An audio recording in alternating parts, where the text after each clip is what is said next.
नमस्कार.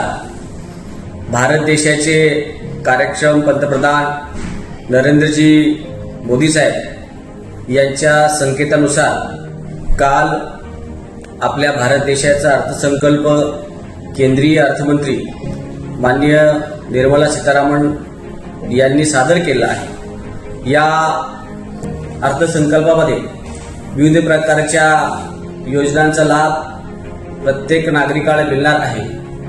खास करून या अर्थसंकल्पामध्ये त्यांनी नव्यांदा अर्थसंकल्प सादर केला असून शेतकरी असेल, नोकरदार असेल, उद्योजकता असेल यांच्यासाठी स्टार्टअप आणि त्याकरता त्यांना महत्त्वाचं स्थान दिलं आहे.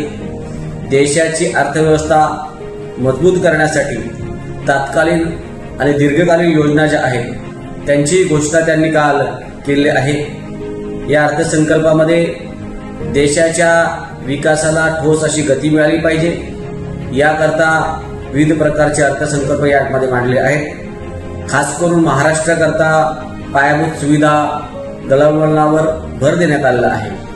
महाराष्ट्रातील शाळा आणि कॉलेजेस असतील त्यामध्ये एबीसी कंटेंट क्रिएट लॅब महाराष्ट्राला मिळणार आहेत. त्याचबरोबर महाराष्ट्राचा मीडिया असेल आणि क्रिएटिव्हिटी असेल या क्षेत्रात सुद्धा फार मोठा असा फायदा होणार आहे.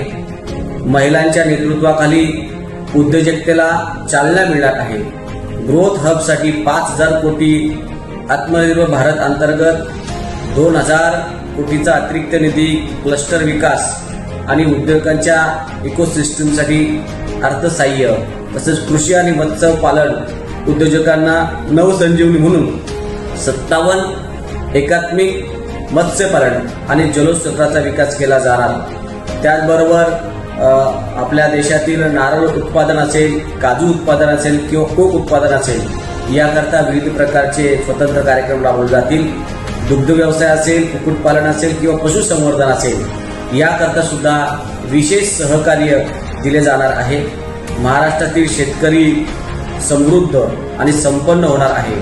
महाराष्ट्रातील मुंबई पुणे आणि पुणे हैदराबाद असे 2 हायस्पीड रेल्वे कॉरिडॉर्स तयार केले जाणार आहेत.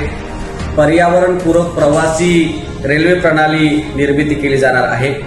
महाराष्ट्रवासियांच्या प्रवासात सुलभता येईल आणि महत्त्वाच्या शहरांना जोडले जाणार आहे.